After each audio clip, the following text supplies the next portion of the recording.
I'm Manouk Akopyan. Thank you for tuning in, and thank you to our partners, personal injury attorney Nelson Gevorkyan. Hi, everyone. I am joined by Tatiana Suarez, undefeated #1 strawweight challenger, the Ultimate Fighter Season 23 winner, cancer survivor, and the subject of the 2024 HBO Max documentary, The Unbreakable Tatiana Suarez. Tatiana, you have a career-defining opportunity in front of you. UFC 312, February 8th, in Sydney, Australia. We're days away from your fight against future Hall of Fame fighter Zhang Weili. You've survived so many ups and downs in life just to get here. How does it feel to be finally be days away from realizing your dreams? It feels great. I feel like, it's just another fight for me, and I want to win every single one of my fights just as bad, even if it's like, not for a title, just because I like to win. I'm a competitor.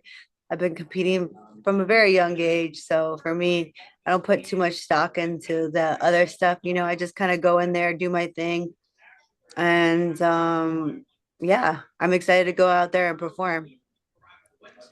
As we know, it's in your DNA already, right? Overcoming layoffs, injuries. It comes with resilience, and it's seemingly been the storyline of your entire career. This time, however, it's a 17-month layoff. What has been your mindset like as you fought through the hard days of your latest setback, and how has willed you to where you are now? Yeah, so it's been the last 17 months hasn't been that bad just because I could train. It wasn't like I was not training or anything like that. So that's still good. I'm still evolving. I'm still getting better. And that's all that matters, at the end of the day. But I think the layoff was more so just like the state of division, people being matched up. And then also, I had that fight lined up with Lemos, and then it fell through because I re-injured my knee, but it was thankfully it wasn't like an injury where I had to be off for a very long time. It was just like a short one. I got it fixed, and then I was able to train again real quick. So it wasn't like my first knee injury where it was like a year and a half off, and I'm learning how to rewalk and run and all of those things all over again. Like that was real tough. This one was real simple. They're like, I got surgery, and then like a couple days later I was walking, and I'm like, oh, this is easy as hell. So this one was a cakewalk. So then I was able to go ahead and start training again and everything like that. So it's been good. And then I kind of wanted to fight, not kind of, I wanted to fight in at the Sphere, just because of where it was and stuff like that. And obviously what a great opportunity to be fighting on Mexican Independence Day. But that didn't happen. She was busy, but now she's not busy anymore, so we're going to go ahead and do it on Sunday here. Absolutely. And, outside of the injuries, people might have forgotten your most recent fight, which was you submitting former UFC champion Jessica Andrade. How do you think that fight helped you to prepare for this one against Weili? I feel like every fight, helps just because you get more experience and more confidence that you can be beat the best people in the world. I knew that all along, but it just kind of solidifies that. It shows me, I'm where I need to be, and I'm doing all the right things. And it was only a matter of time before I had the opportunity to go ahead and go fight and prove that I'm the best in the world. And let's talk about Weili. She's riding a 4-fight winning streak since losing the only 2 fights of her career to Rose Namajunas in 2021. Simply put, how do you beat her? For me, I just go out there and I just go and beat Tatiana, relentless, lots of pressure. Don't let her breathe. Put her on her back foot, put her on her butt, and submit her. Which you have done 6 times out of your 11 wins. As far as experience goes, though, this will be Weili's 8th title fight. She's fought in 5 rounders 4 times already. Why are your skills, though, going to be the separating factor to overcome her championship experience? I feel like I have my own experience, and I've been, like I said, I've been wrestling for a very long time. So I have those experiences that that helped me as well.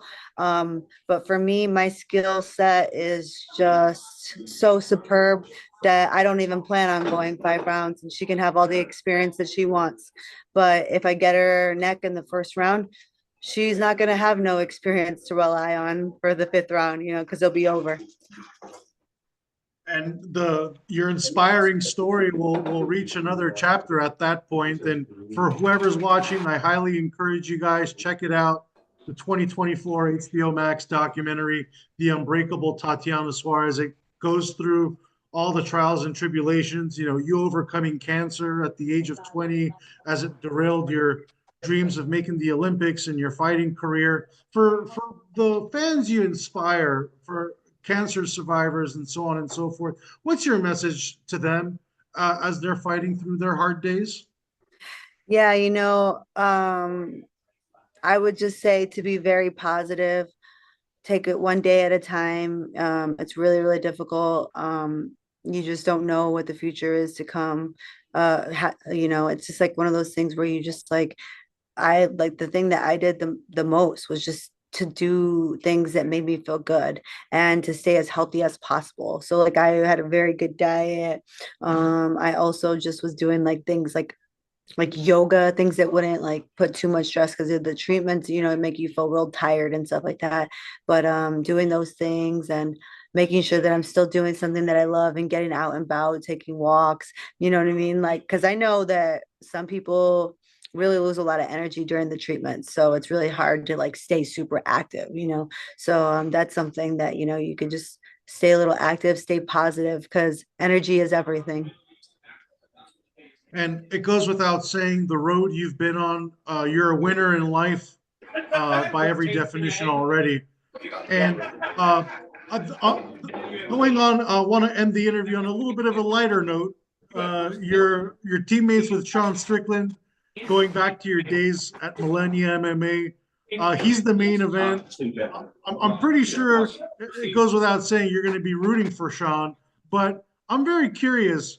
Sean is a very much a character on the screen, but what is he like when the cameras are off, when it's just you guys in the gym and just moving forward in life in that direction? People are like, like I've heard like things like about Kobe Covington, like not being how he really is. Like when, they're always like, oh, he's such a nice guy, this and that. No, Sean is the exact same way, always, no matter what. So it's just super funny. Yeah. I mean, it's like I've learned to, accept Sean. And sometimes I have to have like talks with him, like he'll say something to somebody that's like super rude. And I'm like, Sean, you can't be saying these things to this girls. Like, you know what I mean? Like, I'm like, she's crying now, I'm like, you can't be chasing the girls out of the gym. Like, we need partners.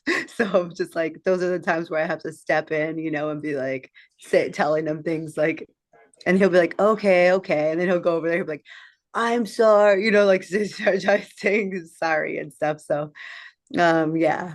But it's like, yeah, he's been my teammate for a while, and yeah, I am rooting for him, and I can't wait to win a world title the same night that he does. Absolutely. Obviously, a lot of the things he says might be turning women off. Do you feel like you need to be the voice of reason for him? Like, hey, we can't be saying that, Sean. I mean, I tell him, and he just has his own thing, and I mean, you can, I mean, I don't tell him like I'm not sitting there giving them freaking I'm not a psychiatrist, like I'm you know what I mean. I mean, I'll just tell them like not to be bullying the girls in the gym, but but yeah, so there we are. Absolutely. And last one for me, your final prediction. How is this fight ending? What round, method of victory? Lay it all out for us. Yeah, so I don't know what round, it's like really weird for me. Sometimes I'm like second because that's like usually when I have got a good feel of somebody, and I can kind of get it. But I've also, submitted people in the first round.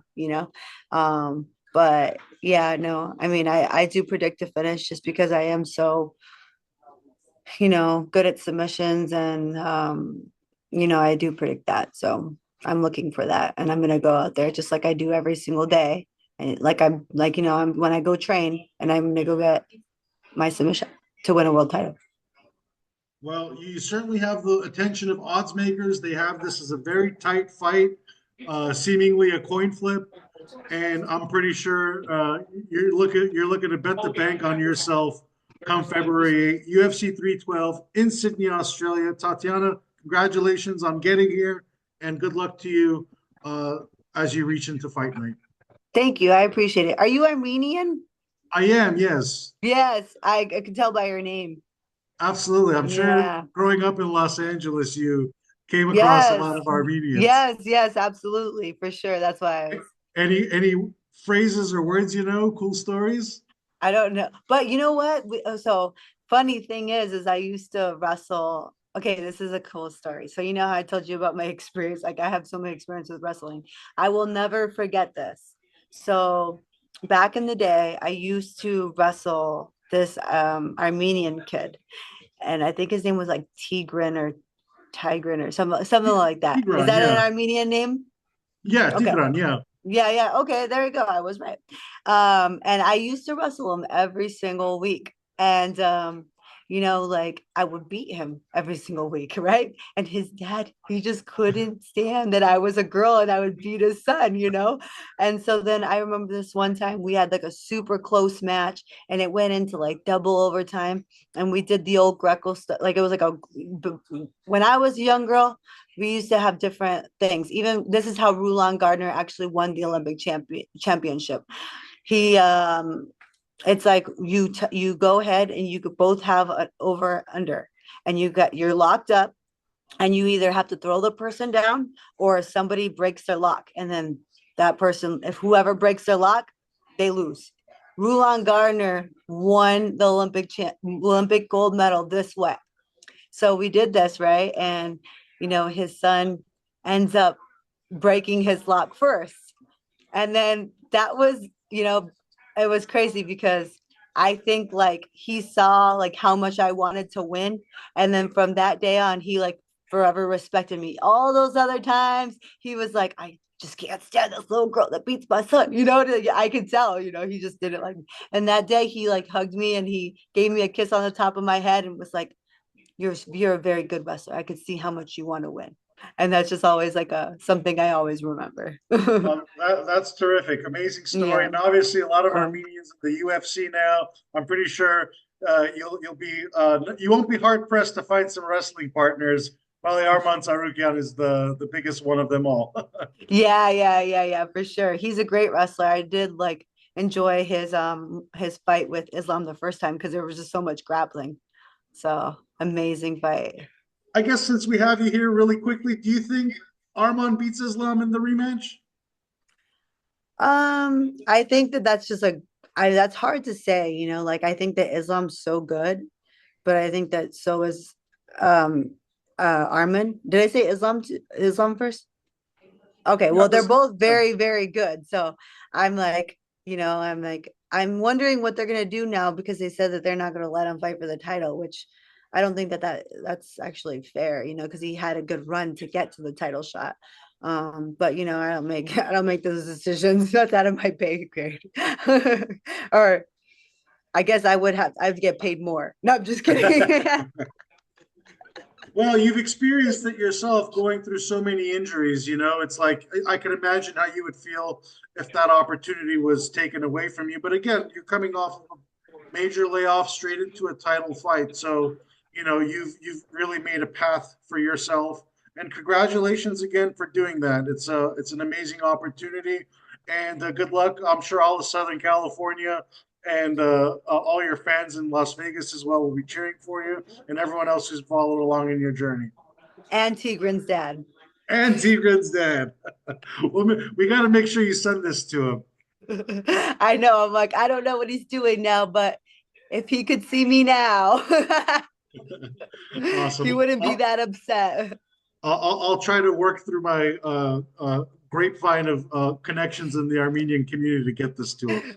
For sure. Have a good one, Tatiana. Thank you you. so You much. You're too. amazing. Bye-bye. Bye-bye.